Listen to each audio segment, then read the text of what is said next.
In this guide, I'm going to show you how you can redeem a Game Pass code here on your Xbox. Before we do get into this guide, make sure to like the video and subscribe to the channel with all notifications on. It really does help the channel. Lets us know that you want more content like this. We'd greatly appreciate it. And if at any point throughout this guide you did have any questions, just ask them down in the comment section below and we can help you out further. I'm going to be doing my best to reply to every single comment down there. But first things first, you need to go ahead and go up and all the way over to your settings. Open it up and then go ahead and go down on your left hand sidebar to account settings. Once you're in your account settings, you need to go ahead and go over and you're going to see a subscriptions tab in here. Go ahead and select it to open it up and choose see available subscriptions from this tab. You need to go ahead and do that. As you can see, I already have Game Pass selected on here, but if you don't see it, go ahead and select see available subscriptions or select the Game Pass plan that you want.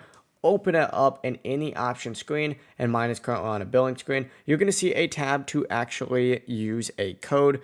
Go ahead and select that, enter that 25 character code, follow the prompts, and that subscription will immediately be added to your account. It really is as simple as that. If you guys did have any questions, just ask them down in the comment section below and we can help you out further. I'm going to be doing my best to reply to every single comment down there. Before you do leave this guide, make sure to like the video and subscribe to the channel with all notifications on. It really does help us out. Let us know that you want more content like this. We'd greatly appreciate it. Have a great rest of your day though. Peace.